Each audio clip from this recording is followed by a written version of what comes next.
అపోస్తల కార్యములు ఈ అధ్యాయంలో ఇలాంటి పరిస్థితులే, క్రైస్తవులు ఆరాధించలేని స్థితులే, క్రైస్తవ సంఘము దేవునికి దగ్గరగా రాలేని స్థితులు, శ్రమలు, కష్టాలు, బాధలు, ఇలాంటి పరిస్థితులు మనం చూస్తాం కనుక నేను అనుకున్నాను ఒక్క నిమిషం ఆదికాండం ఆఫ్ చేసి మన పరిస్థితులకు భిన్నంగా, మన పరిస్థితులకు దగ్గరగా ఉంటే అపోస్తల కార్యములు మనం ధ్యానించుకుందాం అనే ఆలోచనతో ఈ ఆదివారం నుంచి ఇది త్వరగా అయిపోతుంది. ఆదికాండంలో కాదు, ఇవి చాలా సింపుల్ గా సూటిగా ఉంటాయి కనుక సాధ్యమైతే దేవుడి కృప చూపిస్తే అపోస్తల కార్యములు 1వ అధ్యాయం నుంచి మనం మన ధ్యానాన్ని ప్రారంభించుకుని ఎక్కువ సమయం ఉండదు కనుక దయచేసి అందరూ మీరు పరిశుద్ధమైన బైబిల్ గ్రంథంలో తెరవండి. అపోస్తల కార్యములు కొత్త నిబంధన గ్రంథంలో మత్తయి సువార్త, మార్కు సువార్త, లూకా సువార్త, యోహాను సువార్త తర్వాత ఉండే గ్రంథం అపోస్తల కార్యములు. సరే, అపోస్తల కార్యములు అను పేరు ఈ అధ్యాయానికి ఎందుకు వచ్చిందంటే, ఈ అధ్యాయంలో అపోస్తలు, యేసు ప్రభు వారి యొక్క అపోస్తలుల ద్వారా చేయబడిన పరిచర్య అంతా ఇక్కడ రాయబడి ఉంది. నిజానికి ఈ అపోస్తల కార్యములు రాసిన వారు ఎవరు?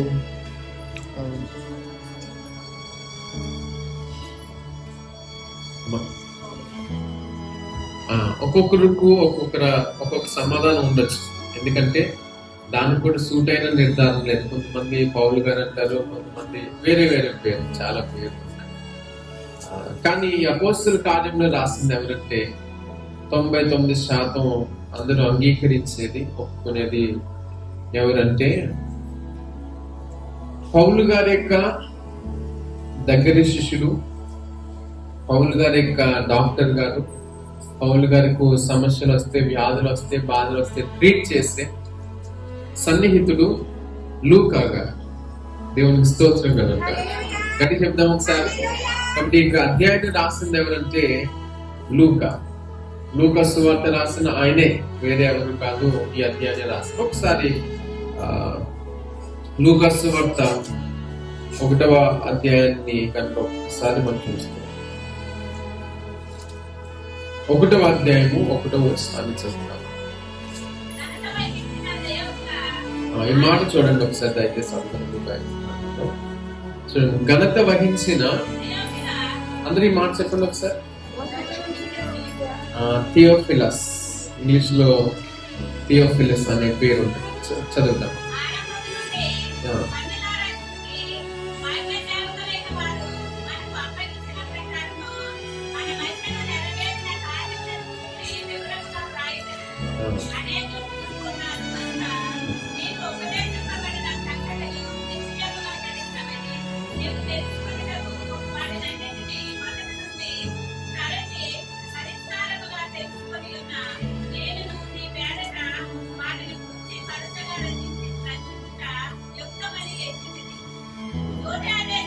చాలు ఒకసారి మాటలు మనం అర్థం చేసుకో జాగ్రత్తగా. మీరు వెంటనే త్వరగా మాటలు చెప్పి నేను క్లోజ్ చేస్తాను.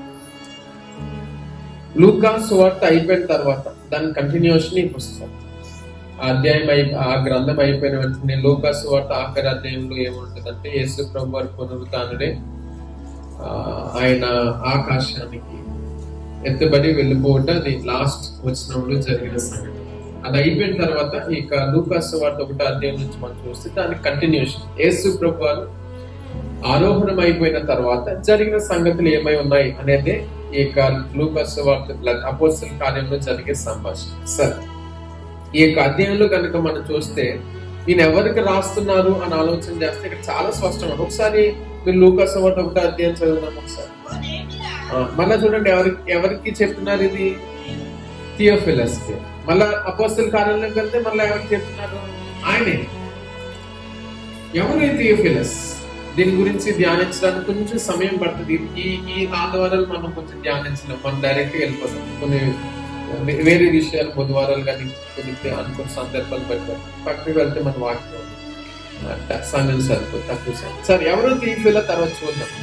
అక్కడ కూడా థియోఫిలస్ గా రాస్తున్నారు, ఇక్కడ కూడా థియోఫిలస్. ఇద్దరు ఒకరే వ్యక్తులు. తర్వాత అపోస్తల కార్యాలు చెప్పేదంటే ఇది నా మొదటి గ్రంథం తర్వాత రాయించుకున్న గ్రంథం. This is second part. ఈ విషయాన్ని ఒకసారి మనం అర్థం చేసుకుంటే ఒకసారి చూడండి, లూకా సువార్త 24:50. ఈ రెండు ఒక్కసారి చిన్న కంపారిజన్ చేయాలని నేను ఎక్కువ వెళ్ళను. లూకా సువార్త 1 నుంచి 3 లేదా 4 వచనాలు ఈ రోజు నేను మాట్లాడడానికి నేను ఇష్టపడతాను కనుక ఒకసారి లూకా సువార్త 24:50 ఏమంటుంటే,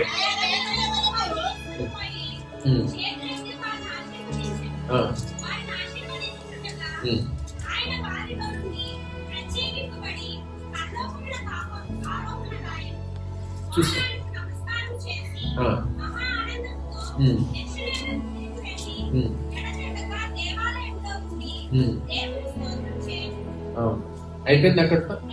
లూకా సువార్త ఎండింగ్ చూడండి ఒకసారి. మనం అపోస్తల కార్యంలోకి వెళ్తున్నాం కనుక ఈ విషయం మీకు తెలుస్తుంది. యేసు ప్రభు వారు ఆరోహణం అయిపోయారు, శిష్యులు అక్కడ ఉండి చూశారు వారందరినీ. ఇంకా అయిపోయింది కదా, మళ్ళీ తిరిగి ఎక్కడికి వచ్చేసారు? యెరూషలేము వచ్చేసారు కదా. ఈ కొండ నుండి యెరూషలేముకు సుమారు 1 కిలోమీటర్ ప్రయాణం ఉంటుంది అంతే. 1 కిలోమీటర్, అది కూడా ఆ రోజుల్లో నడిచారు. 1 కిలోమీటర్ అంటే ఇక్కడ నుంచి ఎక్కడి వరకు వెళ్తుంది? నామం 8 కిలోమీటర్ ఉంటుంది, 1 కిలోమీటర్ ఉంటుంది, 1 కిలోమీటర్. కొమరగి నుంచి నామము సుమారు 1 కిలోమీటర్. కాబట్టి అంత దూరం ప్రయాణమై మళ్ళీ తిరిగి యెరూషలేం, ఆ కొండ దగ్గర నుంచి యెరూషలేంకి వచ్చేసారు. యెరూషలేంకి వచ్చిన తర్వాత ఇక్కడ ఈ సంఘటనలు జరుగుతాయి. కాబట్టి ఈ విషయాలు కొంచెం జాగ్రత్తగా అర్థం చేసుకోవాలి. లూకా సువార్త ఎక్కడ ఎండ్ అవుతుందంటే, యేసు ప్రభు వారు ఈ భూలోకంలో చేసిన పరిచర్య ముగించబడిపోయింది. ఇంకా అయిపోయింది కదా, వెళ్ళిపోయారు యేసు ప్రభు వారు. ఇంకా ఆయన పరిచర్య ఎండ్ అయింది. ఇప్పుడు అపోస్తల కార్యములు దేనితో ప్రారంభించబడుతుందంటే, యేసు ప్రభు వారి యొక్క శిష్యుల యొక్క పరిచర్యతో ప్రారంభించబడుతుంది. ఇంక యేసు ప్రభు వారు లేరు అపోస్తల కార్యములు. ఆయన వ్యక్తిగతంగా ఈ భూలోకంలో లేదు. కానీ ఇది చాలా జాగ్రత్తగా ఆలోచన చేయాల్సిన విషయం. మత్తయి సువార్త నుంచి యేసు ప్రభు వారు ఉన్నప్పుడు వేరు, ఆయన వారికి బోధించడం వేరు, ఆయన వాళ్ళని నడిపించడం వేరు. కానీ ఇప్పుడు ఆయన లేకపోవడం అనేది నిజానికి చాలా కష్టం.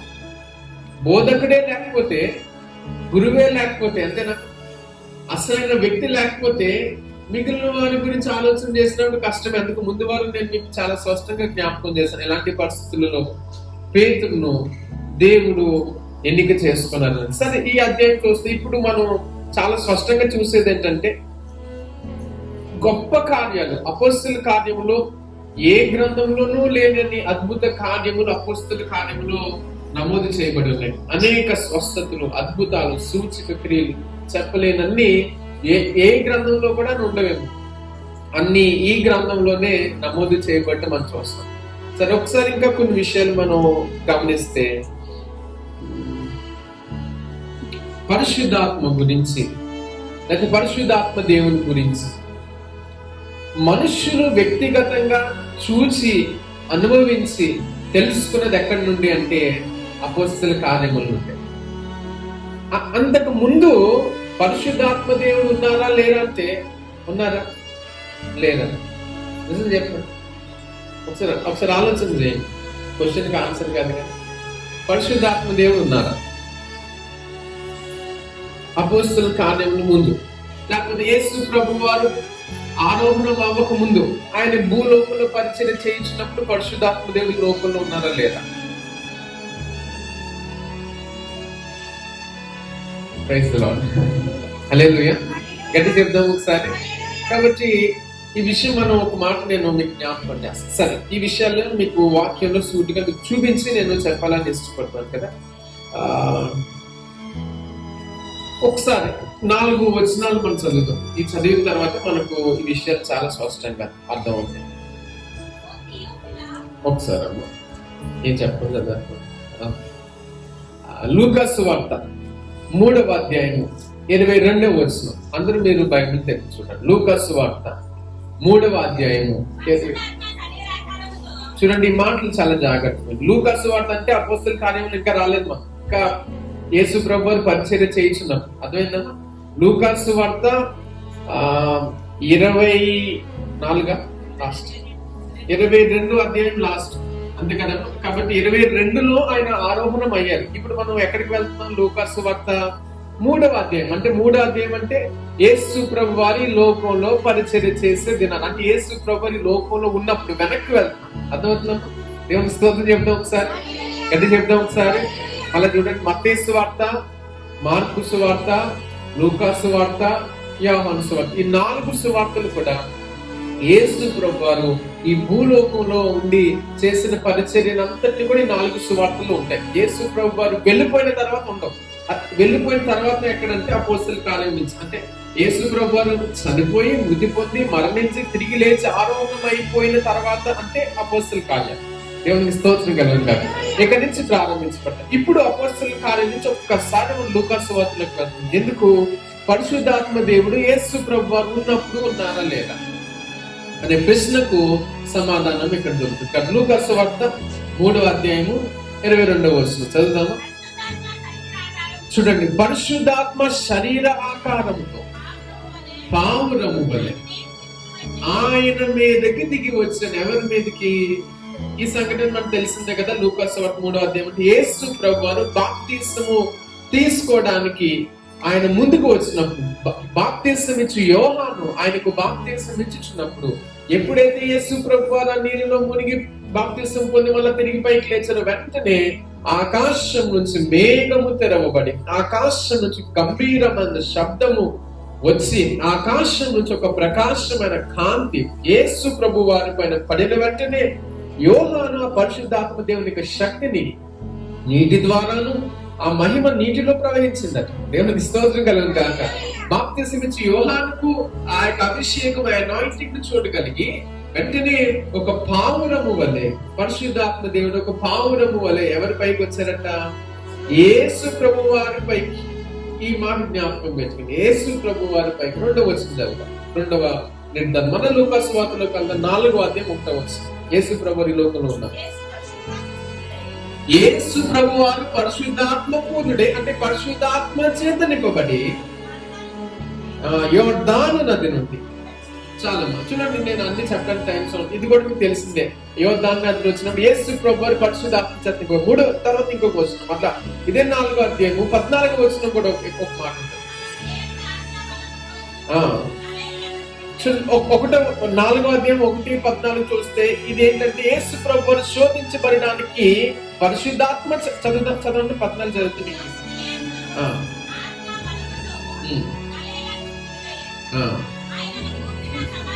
చాలా చూడండి, ఈ యొక్క యేసు ప్రభు శోధించబడి అంటే 40 రోజులు కూడా ఆయన కొండపైన ఉన్నారు కదా. ఈ 40 రోజులు వెళ్ళడానికి పరిశుద్ధాత్మ దేవుడే నడిపించారు, పరిశుద్ధాత్మ చేత నింపబడ్డారు. మళ్ళీ తిరిగి ఆ 40 దినాలు అయిపోయిన తర్వాత మళ్ళీ వెనక్కి రావడానికి కూడా మళ్ళీ ఎవరు సహకరించారు? తర్వాత ఇంకొక మాట, ఆఖరి మాట 4:18, ఇది కూడా చదివండి. చూడండి ఈ మాట, ప్రభు ఆత్మ నా పైన ఉన్నది. చాలా దేవునికి స్తోత్రం కలుగుగా. ఇంకా చెప్పుకుంటే చాలా ఉన్నాయి, ఇవన్నీ చదివించడానికి సమయం లేదు. కానీ వీటి ద్వారా మనం నేర్చుకోవాల్సింది ఏంటంటే యేసు ప్రభు వారు ఉన్నప్పుడు కూడా పరిశుద్ధాత్మ దేవుని అభిషేకము, పరిశుద్ధాత్మ దేవుని ప్రసన్నత, పరిశుద్ధాత్మ దేవుని యొక్క అభిషేకము ఉన్నది. కానీ ఈ మాట చాలా జాగ్రత్త, ఉన్నది కానీ అది కేవలము యేసు ప్రభు వారికి మాత్రమే పరిమితమైనది. గట్టి చెప్దాం ఒకసారి, మనం కొంచెం గట్టిగా చెప్దాం. నేను చెప్పింది మీకు అర్థమైందా? పరిశుద్ధాత్మ దేవుని యొక్క ప్రేరణ, అనాయింటింగ్, ప్రెజెన్స్ ఇవన్నీ ఉన్నాయి కానీ అది కేవలం ఎవరికి పరిమితమైందంటే అది యేసు ప్రభు వారికి మాత్రమే. ఆ అనుభవం మరి ఎవరికి లేదు. ఆ పరిశుద్ధాత్మ యొక్క రుచి ఎవరు చూడలేదు. ఆత్మ చేత అభిషేకించబడ్డం అంటే ఎవరికి తెలియదు. కేవలము అది యేసు ప్రభు వారికి మాత్రమే వర్తించింది. అది యేసు ప్రభు వారికి మాత్రమే ఇవ్వబడింది. అది యేసు ప్రభు వారికి మాత్రమే ఆ బౌండరీలోనే ఉన్నది. బయటకు ఆ ఎక్స్పీరియన్స్ వెళ్ళలేదు. కానీ ఇక్కడ అపోస్తలుల కార్యంలో కనుక మనం చూస్తే అదే పరిశుద్ధాత్మ దేవుని అభిషేకము, అదే పరిశుద్ధాత్మ దేవునికి కార్యము. అందుకే మనం చూస్తాం యేసు ప్రభువు దేవుని ఆత్మచేత నింపబడి బహు అద్భుత కార్యాలు, సూచక క్రియలు, మహిమ కార్యాలు చేశారు. ఇప్పుడు అదే గొప్ప అనాయింటింగ్, అదే సేమ్ పరిశుద్ధాత్మ దేవుని యొక్క ప్రసన్నత, అభిషేకము, మహిమ ఇప్పుడు ఎవరి దగ్గరికి వెళ్ళిందంటే, ఎవరికి ఇవ్వబడిందంటే, మొట్టమొదటిసారిగా యేసు ప్రభు వారి దగ్గర నుండి. నిజంగా చెప్పాలంటే ఆ దినాల్లో యేసు ప్రభు వారి ద్వారా ఆ పరిశుద్ధాత్మ దేవుని కార్యాలు మనుషులు చూశారు. అంతేనా? యేసు ప్రభు వారిని బట్టి పరిశుద్ధాత్మ దేవుని యొక్క అభిషేకం, అంటే మనుషులు చేయలేనిది, మనుషుల వల్ల కానిది, మనుషులు ఆలోచనలు కూడా పుట్టలేని కార్యాలు జరగాయి అంటే కారణం ఎవరంటే పరిశుద్ధాత్మ దేవుడే. ఎందుకు ఈ మాట చెప్పండి? యేసు ప్రభు వారు కూడా మనలాగే మానవ శరీరంలో, మానవ రూపంలో మనిషికే పుట్టినవారు. ఆయన మనిషియే 100% కానీ పరిశుద్ధాత్మ దేవునికి సహాయం ద్వారా మనిషి అయినప్పుడు దైవత్వం యొక్క ఏం చెప్పాలంటే దేవుని యొక్క లక్షణాలు, దేవుని యొక్క బాధ్యతలకు, దేవుని యొక్క స్థాయి యేసు ప్రభు వారు పొందుకోవడానికి కృప చేయగలిగారు. మీకు అర్థమవుతుందని చెప్పే మాటలు. కాబట్టి యేసు ప్రభు వారు ఉన్నప్పుడు పరిశుద్ధాత్మ దేవుడు కూడా ఉన్నారు, కానీ మళ్ళా అది కేవలం ఆయనకి పరిమితి. కానీ అపోస్తలుల కార్యంలోకి వచ్చేసరికి అది శిష్యులకు ఇవ్వబడటం మనం చూస్తాం. ఇదే అధ్యాయం. For the very first time, మొట్టమొదటిసారిగా యేసు ప్రభు వారికి కాకుండా అదే శక్తి. అందుకే ఒకసారి 5వ వచనం వరకు చదువుతాము, ఒకసారి 2వ వచనం. ఆయన వారు చూడండి, ఇవన్నీ అపోస్తలుల కార్యం చదువుతాం. యేసు ప్రభు వారు చనిపోయి తిరిగి లేచి 40 దినాలు వారితో ఉండి కదా. ఒకసారి 2వ వచనం చదువుతాము. ఈ మాట వినండి. ఆయన శ్రమ పడిన తర్వాత, అంటే సిలువ వేయబడి, మేకులు కొట్టుబడి, ఆయన శరీరం నలగొట్టి, ఆయన చనిపోయి సమాధిలో పెట్టుబడి, ఆయన శ్రమ పొందిన తర్వాత ఎన్ని రోజుల తర్వాత? 40 రోజుల వరకు కూడా ఏంటంటమ్మా వారందరికీ కనిపించచ్చు, వారందరికీ చదువుతాం. చూడండి, ఆయన 40 దినాల తర్వాత తిరిగి లేచి వాళ్ళందరికీ కనిపించి, వాళ్ళందరికీ రుజువు చేసుకుంటూ నేను మళ్ళా తిరిగి లేచాను అని ప్రూవ్ చేసుకుంటూ దేని గురించి చెప్తున్నారంటే యేసు ప్రభు వారు ఈ మాట చాలా గ్రహించాలి. దేవుని రాజ్యం విషయమై బోధించు. చూడండి, అనేక ప్రామిసెస్, అనేక ప్రూఫ్స్. ఇంకో మాట చెప్పండి. యేసు ప్రభు వారు తనను తాను సజీవునిగా ఉన్నాను అని ఈ 40 దినాలు దేవుని రాజ్యం గురించి ప్రకటించున్నారు. రెండవది ప్రూఫ్ చూపించుతున్నారు. ఇదిగో నేను సజీవుడినే, ఇది సాక్ష్యము, ఐ రిజరెక్టెడ్, నేను తిరిగి లేచాను అని తనను తాను ప్రమాణాలు చూపించు, సాక్ష్యాలు చూపించు, ప్రూఫ్ చూపించు, నేను మరలా తిరిగి లేచాను అని చెప్పి 40 దినాల పాటు కూడా వారందరికీ ప్రభు ప్రత్యక్షమై తను తాను కనపరుచుకుంటాడు. తర్వాత ఇంకొక మాట కూడా, ఈ మాట చాలా జాగ్రత్త. ఎప్పుడు ఇది చనిపోయి తిరిగి లేచిన తర్వాత వారిని కలుసుకుని ఇలా చెప్తున్నారంట, మీరు యెరూషలేము నుంచి వెళ్ళొద్దు,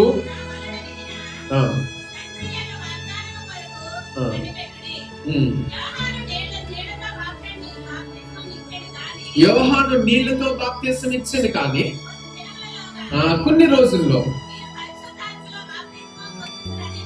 చూడండి మాట, కొన్ని రోజుల్లో మీరు పరిశుద్ధాత్మ చేత బాప్తిసం పొందుతారు. తర్వాత మాట కూడా ఒకసారి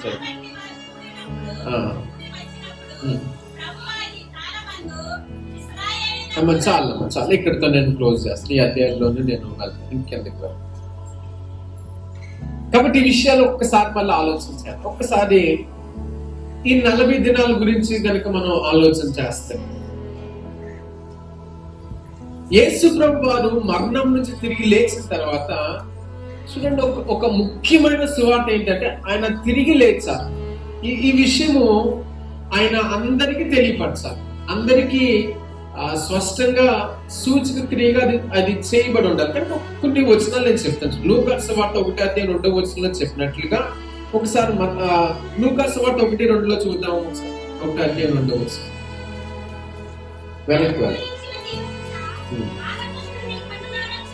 ఈ మాట వినండి. ప్రారంభం నుంచి, స్టార్టింగ్ నుంచి కూడా కన్నులారా చూచి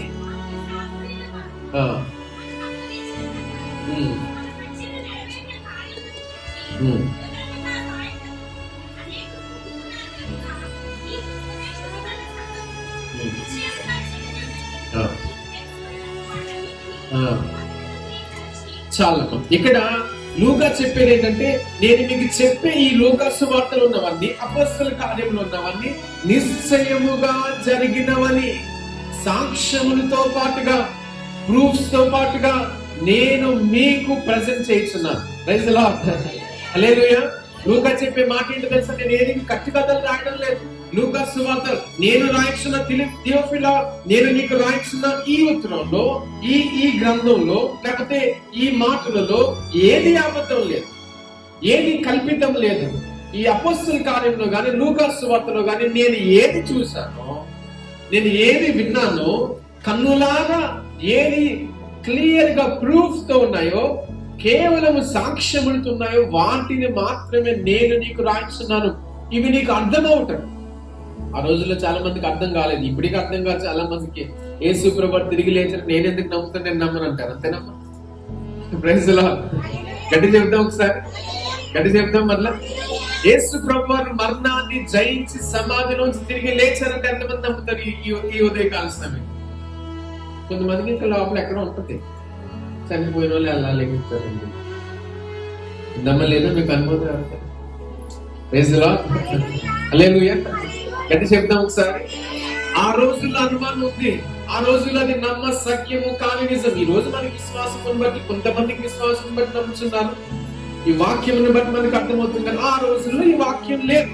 అందుకే థియోఫిలాకి అర్థం అవడానికి, లేకపోతే అక్కడున్న మనుషులకు అర్థం అవడానికి, దైవికమైన ప్రజలకు, భక్తులకు అర్థం అవడానికి విషయాన్ని చాలా స్పష్టంగా చెప్పే కార్యములో ఈ గొప్ప ప్రణాళిక జరుగుతుంది. అదేంటంటే, థియోఫిలా, నేను చెప్పేవన్నీ కూడా సాక్ష్యములతో కూడినవి. ఎందుకంటే యేసు ప్రభువు తిరిగి వెళ్ళిన తర్వాత ఈ పరిశుద్ధాత్మ దేవుని గురించి ఎవరికి తెలియదు కనుక ఇది ప్రతి ఒక్కరికి తెలియాలి అని మాట చెప్తుంది. సరే, ఆ సాక్ష్యాలు ఏంటో ఒకసారి చూద్దాము. లూకా సువార్త 24 సంఘటన జరిగింది. ఇది యేసు ప్రభువు తిరిగి చనిపోయి తిరిగి లేచిన తర్వాత రికార్డ్ అయిన ఒక విషయం. లూకా సువార్తలో యేసు ప్రభువు చనిపోయి, మరణించి, మరణాన్ని జయించి, తిరిగి లేచి, ఇంకా పునరుద్ధానుడై వెళ్ళిపోక మునుపు జరిగిన సంఘటన. అర్థమవుతుందమ్మా నేను చెప్పేవా? చనిపోయారు, తిరిగి లేచారు, ఇంకా ఆరోహణం అయిపోలేదు. కాబట్టి ఈ 40 రోజులు ఆయన చనిపోయి తిరిగి లేచి ఈ 40 రోజుల్లో జరిగిన సంఘటన ఒక చిన్న సంఘటన. లూకా సువార్త 24:13 చదువుతాము.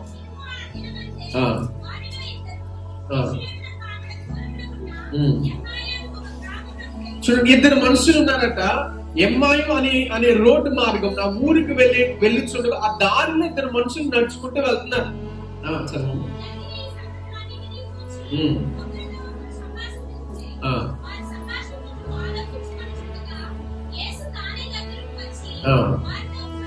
చాలా ఒకసారి ఈ మాట వింటున్నారా? 2 మనుషులంట ఎమ్మాయు అనే ఊరికి నడుచుకుంటూ వెళ్ళిపోతున్నారు. నడుచుకుంటూ వెళ్తూ వాళ్ళు ఏం చేస్తున్నారమ్మా? 2 మాట్లాడుకుంటున్నారు, చాలా ఎక్కువ మాట్లాడుకుంటున్నారు. ఆ చివరి నుండి ఉదాహరణకు మనకి నిచ్చి వెళ్ళాలనుకోండి, ఎమ్మాయు మార్గం అంటే ఆ ఊరు వెళ్ళడానికి ఇక్కడ మొదలు పెట్టినట్టు మాటలు వెళ్ళు, ఆ ఊరు వెళ్తున్నప్పుడు వరకు కూడా మాట్లాడుతారు. దగ్గరకు వచ్చేసింది, ఇంకా మాట్లాడుతున్నారు, అయిపోవట్లేదు. సుమారు 1 కిలోమీటర్ మాట్లాడుకుంటూ వెళ్తున్నప్పుడు వాళ్ళిద్దరూ వెళ్తున్నప్పుడు ఇంకొక వ్యక్తి ఆయన జాయిన్ అయ్యారు. 3వ వ్యక్తి దారి మధ్యలో జాయిన్ అయ్యి ఆయన అంటున్నారట, అయ్యా మీరు దేని గురించి మాట్లాడుతున్నారు? నేను చూస్తున్నాను, మీరిద్దరు వెళ్తుంటే మీరు వెళ్తున్నారు కదా తోడుగా, నేను జాయిన్ అయ్యాను, నేను మీతో కలిపి వచ్చిన చూస్తున్నా. ఒక 6 గంటల నుంచి నాన్ స్టాప్ గా మాట్లాడుతున్నారు.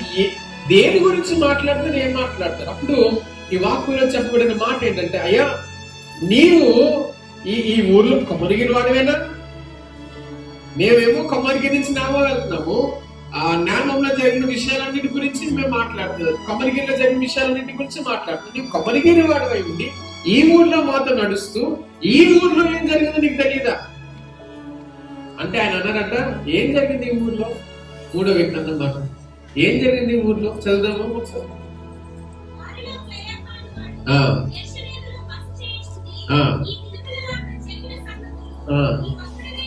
చూడండి, అంటున్నారట, యెరూషలేములో ఉండి నువ్వు బస చేయించున్న వాడు నివాసం అయి ఉండి యెరూషలేములో జరిగిన సంగతులు తెలియలేని వాడిని ఒక్కడేమో, ఇంకా నువ్వు తెంగరోడేమో, ఇంకా పిచ్చివాడేమో, నీకు తెలియని విషయం అంటే చదవము. అవి ఏంటి అని అడిగినప్పుడట, ఇవన్నీ మేము మాట్లాడుకుని ఏంటనుకున్నా, ఒక గంట నుంచి మేము మాట్లాడేది ఏంటో తెలుసా? నజరేయుడైన యేసుని గురించి మేము మాట్లాడుతున్నాము.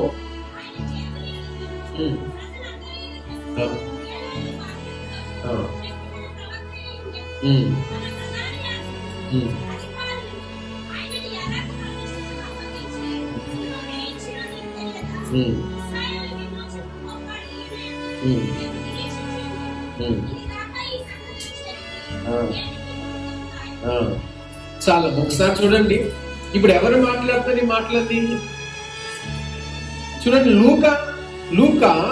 లూకా సువార్తలో కానీ అపోస్తల కార్యాలు చెప్పేవి అంటే ఏమని అంటే, కొంతమందికి ప్రూఫ్స్ కావాలి, సాక్ష్యాలు కాదు, లేకపోతే నమ్మరు వాళ్ళు. దేవుడు ఉన్నాడా నిజంగా ఉంటే నాకు కనిపించమని ఇలాంటి వాళ్ళు ఉంటారు, కొంతమంది ఉంటారు. అలాంటి వాళ్ళు ఉన్నారు మీ జీవితంలో, స్తోత్రం కలుగును గాక. అలాంటి వారికి ఇలాంటి వారు ఉంటారని ముందుగానే తెలిసిన పరిశుద్ధాత్మ దేవుడు లూకా ద్వారా ఆయనకు ప్రేరేపించిన మాట ఏంటంటే, లూకా నేను ఒక టార్గెట్ ఇస్తాను, I'm giving you target people. కొన్ని వ్యక్తులకు నీ సువార్త కావాలి. ఆ వ్యక్తులు ఎవరంటే అనుమానించే వ్యక్తులు. నిజంగా దేవుడు ఉన్నారా, నిజంగా దేవుడు ఉంటే నీకు ఎలా ఎందుకు జరుగుతుంది, దేవుడు ఉంటే నాకు కనిపించమను, దేవుడు తిరిగి లేస్తే ఆయన నాకు ఇలాంటి వాళ్ళు ఉంటారు కదా. ఇలాంటి గుంపుకు నీవు సూటిగా మాట్లాడేటప్పుడు నేను ఏర్పాటు చేసుకున్నాను కనుక నీవు సాక్ష్యములతో కూడిన మాటలు వాస్తవాలు నీ గ్రంథంలో రాయి. కాబట్టి ఇక్కడ చూడండి, చాలా స్పష్టంగా ఎమ్మాయి అనే గ్రామానికి వెళ్తున్నప్పుడు చాలా స్పష్టంగా ఆయన పేరు ఏం పేరమ్మా? క్లయోఫా. చూడండి, క్లయోఫా ఆయన దేవునికి సంబంధించిన వాడు కాదు, లేకపోతే ఆయన శిష్యుడు కాదు, 12 మందిలో ఒక్కడు కాదు. క్లయోఫా కేవలము యెరూషలేము వాడు. ఈ ఎమ్మాము దారిలో వెళుచున్న ఒక దారి మధ్యలో ఉన్న వ్యక్తి, యేసు ప్రభువుకి ఏ మాత్రము సంబంధం లేని వ్యక్తి, దారి మార్గంలో వెళ్ళిపోతున్న వ్యక్తి వచ్చి, ఇంకా చాలా ఉంది, అంతా చదవడానికి టైం లేదు, కానీ ఆయన సాక్ష్యం ఇచ్చున్న మాట ఏంటంటే, ఎందుకే 3వ వ్యక్తి ఎవరో తెలుసా?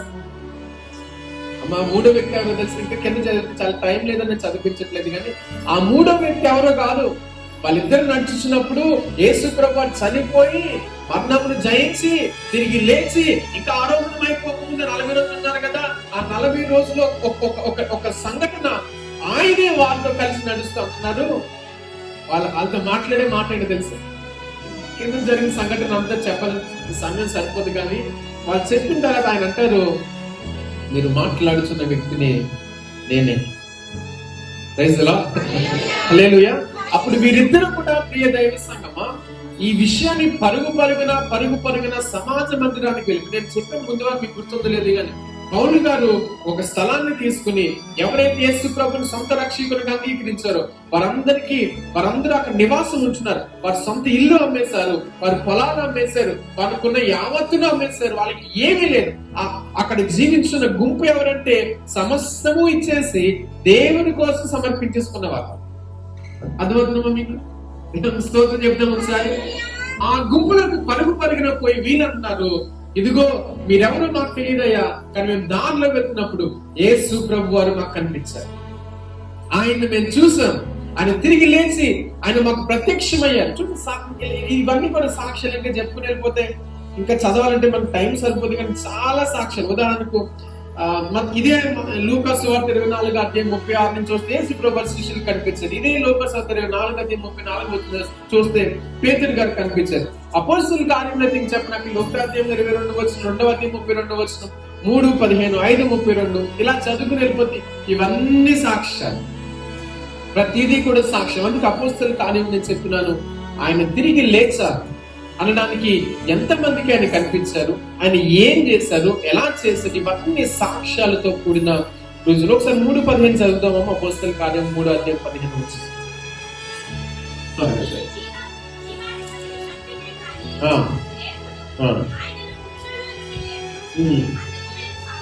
చూడండి మాట చూడండి, ఆయనను మృతులలో నుండి లేచారు, దానికి మేమే సాక్ష్యం.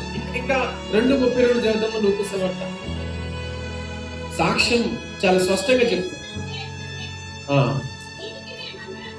చూసారు. ఇంకా తర్వాత ఇంకా 5:32 ఈ సందర్భాలు చెప్పాలండి. ఇది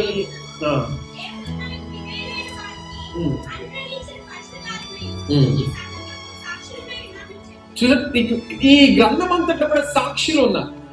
వీరందరూ కూడా సాక్షులే. యేసు ప్రభువారు తిరిగి లేచారు, ఆయన పునరుద్ధానుడై ఆయన తిరిగి లేచిన తర్వాత ఆయన కళ్ళారా చూసాం. అందుకే అపోస్తల కార్యం 1వ అధ్యాయంలో లూకాసు 1వ అధ్యాయంలో చెప్పే మాట ఏంటి, లూకా చెప్పే మాట ఏంటంటే, నేను ఎవరైతే యేసు ప్రభువుని కళ్ళారా చూసారో, ఎవరైతే ఈ 40 దినాలు యేసు ప్రభు వారు చనిపోయిన తర్వాత ఆయన తిరిగి లేచిన తర్వాత ఈ 40 రోజులు ఏం చేస్తారు ఈ లోకంలో, ఆయన చేసిన పని ఏంటి అంటే మనం కొన్ని చూసాం.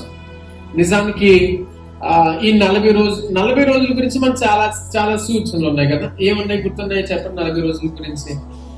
వెంటనే మనకు గుర్తొచ్చేది ఏంటంటే, మోషే ఈ 10 ఆజ్ఞలు తీసుకుని రావడానికి ఆ కొండ పైన ఎన్ని రోజులు గడిపాడట? ఏలియా కదా, హారోబు కొండ పైన ఎన్ని రోజులు?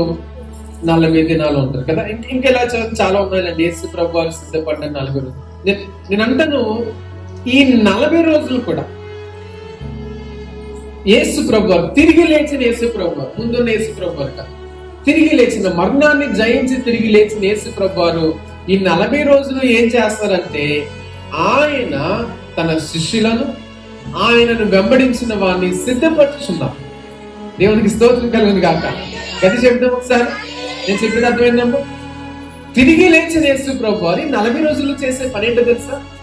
ఆయన శిష్యులను, ఆయనను వెంబడించుచున్న ఏం చెప్పాలంటే, ఆయన వెంబడించుచున్న ప్రజలు ఉన్నారు కదా, వారిని సిద్ధపరచుచున్నారు. దేనికి సిద్ధపరచుచున్నారంటే చెప్పండి, దేనికి గట్టి చెప్తాం సార్. Praise the lord. వారు సిద్ధపరచబడ్డారు. వారు సిద్ధపరచబడి ఈ రోజున మనందరికీ కూడా సువార్తను అందించారు. అదే గొప్ప విషయం. అందుకే నేను అంటాను, ఇశ్రాయేలు దేశం ఎక్కడో ఉంది, యెరూషలేము ఎక్కడో ఉంది. లూకాసు వార్త ఆఖరి అధ్యాయంలో కూడా మనం చూస్తే ఒక చక్కటి విషయం, లేదా అపోస్తల కార్యములు చివరి వచనంలో కూడా చూసి ఆఖరి వచనం ఏంటంటే, దేవుని రాజ్యం గురించి సువార్త ప్రకటించడం.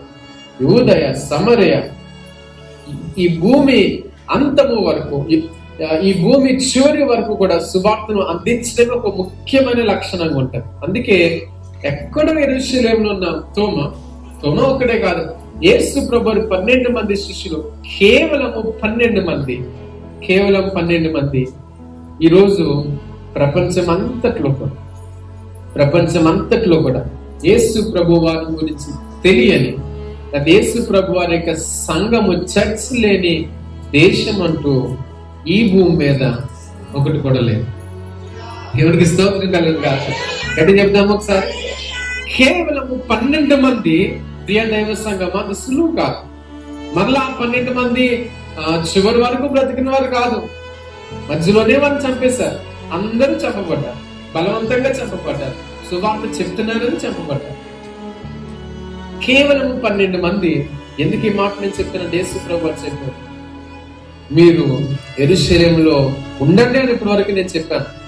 మీరు అక్కడ ఉండండి, మీరు శక్తి, ఈ అధ్యాయం మనం వచ్చే వారు చూద్దాం.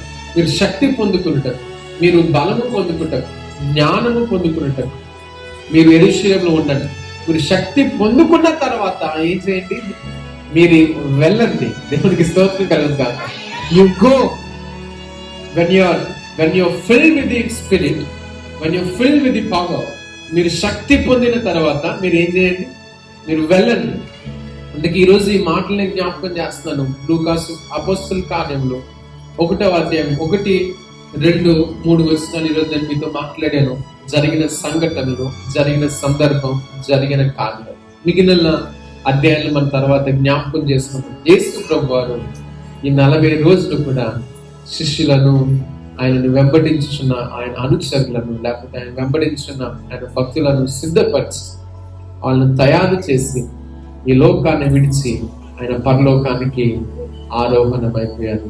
ఈ 12 మంది కొన్ని వేల మంది బైబిల్ గ్రంథంలో ఇంకా రేపు వచ్చే వారం చూస్తాం. ఒక రోజులోనే 3,000 మంది. ఆ మాట నాకు చాలా ఐదున్న వారందరూ కూడా 37 వచ్చింది, 2:37 వచ్చింది. ఇవన్నీ సూచికార్యం, మహిమకార్యం ఇవన్నీ చెప్పిన 37 వచ్చింది. వారు మనుషులందరూ ఈ మాట విని వారి హృదయములు, ఇంకొక మాట చాలా చక్కగా ఉంది, వారి హృదయములో భయము పొంది, వారి హృదయము వణుకుచు, సహోదరులారా మేము ఏం చేయాలి? ఇప్పుడు ఇవన్నీ చెప్పారు, పరిశుద్ధాత్మ గురించి, దేవుని గురించి, యేసు ప్రభు వారి గురించి ఇవన్నీ చెప్పారు కాబట్టి మాకు భయం వేస్తుంది. ఇప్పుడు మేము ఏమి చేయాలి అని వారిని అడిగినప్పుడు అక్కడున్న పేతురు, అక్కడున్న ఆ యొక్క 12 మంది శిష్యులు చెప్పిన మాట ఏంటంటే ఇలా అన్నారు, మీరు మారు మనసు పొంది పాప క్షమాపణ నిమిత్తం ప్రతివాడు యేసు క్రీస్తు నామమున బాప్తిసము పొందిడి. దేవునికి స్తోత్రం కలుగును గాక. గట్టి చెప్తాం ఒకసారి. అప్పటి వరకు ఎవ్వరు కూడా యేసు ప్రభు వారి నామంలో బాప్తిసం పొందిన వారు ఎవరు లేరు. There is no one. మనుషులందరిలో భయం పుట్టగా ఈ పేతురు గారు చెప్పే మాట ఏంటంటే ఎంత అద్భుతంగా చెప్తారు. అయితే మీరు పశ్చాత్తాపపడండి, ఇప్పుడే మీ పాపములు ఒప్పుకోండి, ఇప్పుడే మీరు చేయాల్సిన పని ఏంటంటే యేసు క్రీస్తు నామములో మీరు ఏం చేయాలి? బాప్తిసము పొందాలి. తర్వాత చదువుదామా ఒకసారి. అప్పుడు మీరు పరిశుద్ధాత్మ అనే వరాన్ని పొందుకుంటారు. ఈ వాగ్దానం మీ పిల్లలకు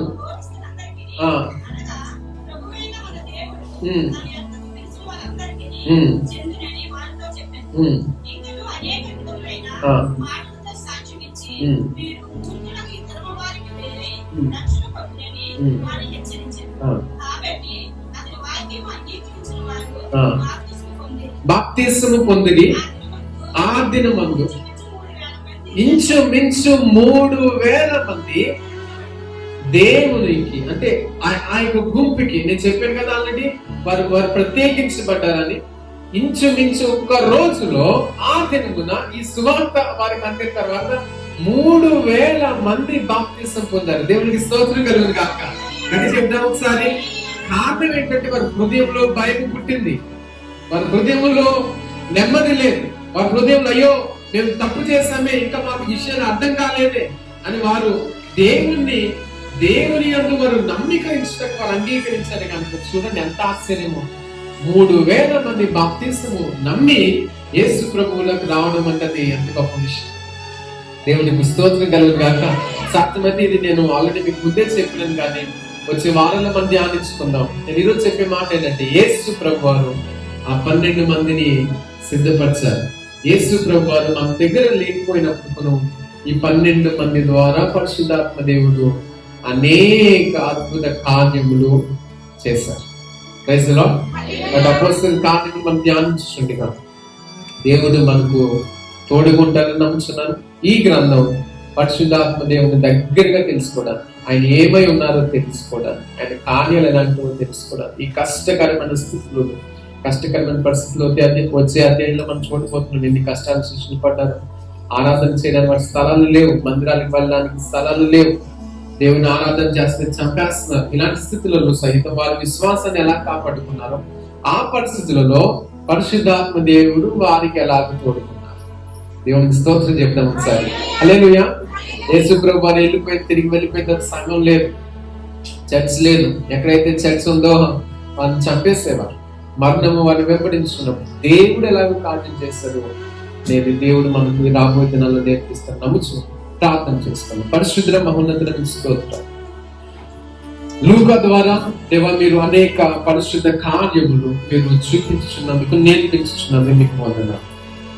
దేవా అపోస్తలుల కార్యముల ద్వారా మొట్టమొదటిసారిగా మనుష్యులైన వారికి విశ్వాసులైన వారికి, మిమ్మల్ని నమ్ముకొనుచున్న వారికి, మిమ్మల్ని వెంబడించే వారికి పరిశుద్ధాత్మ దేవుని యొక్క ప్రత్యేక అనుభవం మీరు కలుగ చేయించినందుకు స్తోత్రాలు. For the very first time, the church is been blessed with the power of Holy Spirit. దేవా, ఈ మొట్టమొదటి అడుగులలో ఎలాగో వారు నడిచారు, ఎలాంటి కార్యాలు జరిగాయో రాబో రోజులు మేము నేర్చుకోబోతుండగా కృప కలుగు చేయండి దేవా. చాలా స్పష్టంగా అపోస్తలులైన పౌలు గారి యొక్క అనుచరుడైన వైద్యుడైన లూకా ద్వారా అద్భుతమైన సాక్ష్యాలు మీరు చూపించుతున్నారు. మీరు తిరిగి లేచారు అనడానికి ఖచ్చితమైన సాక్ష్యాలు మీరు రుజువు చేస్తున్నందుకు మీ ప్రత్యేకమైన వందనాలు చెల్లిస్తూ, మీ నామమును మహిమపరుస్తూ, మీ నామమును కొనియాడుతూ ధ్యానించుండగా మీరు మాకు తోడుగుండమని యేసు నామమున అడుగుచున్నాము తండ్రి. ఆమేన్, ఆమేన్.